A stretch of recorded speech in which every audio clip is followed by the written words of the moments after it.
He risked his life running back and forth through enemy gunfire to recover the remains of his fallen comrades and to save the lives of 15 Afghan soldiers. Back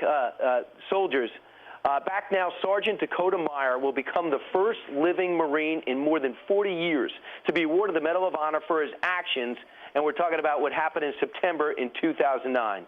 Joining us right now, it's our privilege to welcome one brave Marine. He's Corporal Dakota Meyer. Corporal, congratulations.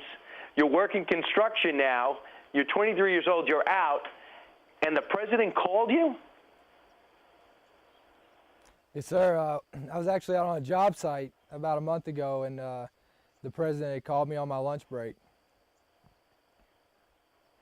And he told you what? He said that he had looked over my package and that he was excited to tell me that he had signed off on the Medal of Honor. And you're the first living Marine recipient of the Medal of Honor in 41 years. I know it's painful, but going back, can you bring us back to September so everyone at home could understand what happened that day? You're a sniper. You're in the middle of a firefight, and you see three Marines and a Navy corpsman were missing. Take it from there. Yeah, we went in to do a key leader engagement to go in and meet with the elders of the village called Ganjgal. And there was a group of about 21 Marines in there and 80 Afghans with us.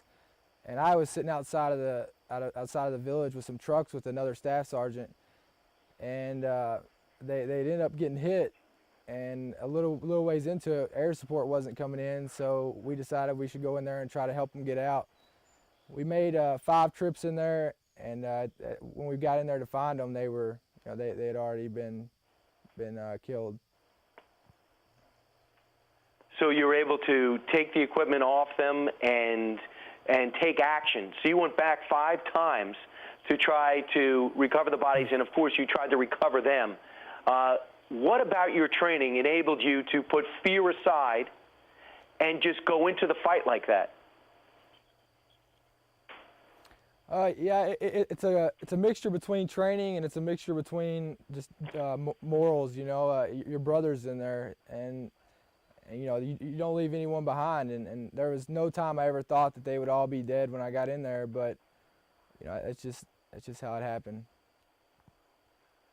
It's such an honor, and it's a great thrill for me to talk to you, and people around the country are learning your story. But how do you process this type of recognition, knowing that you also have an armband on your wrist to remember those who lost their lives that day? It's hard, you know. It's hard, but you know, there's nothing that's going to be too hard to keep getting their story out and getting the recognition for the guys that passed that day. You know, it's just take it one day at a time, and it's a great honor to be getting the Medal of Honor. It's not for me, it's for those guys. It's for the Marine Corps. It's for the Marines who are serving, and you know the Marines that will serve. When do you actually get the honor? When are you actually honored? When do you go? They said September 15th.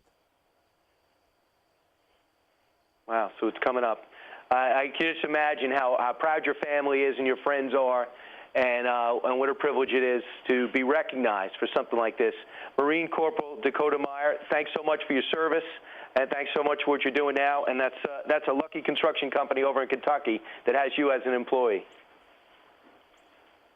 Yes, sir. Thank you. All right. Great story. And we'll, of course, track that when he gets to the White House. Marine Corporal Dakota Meyer.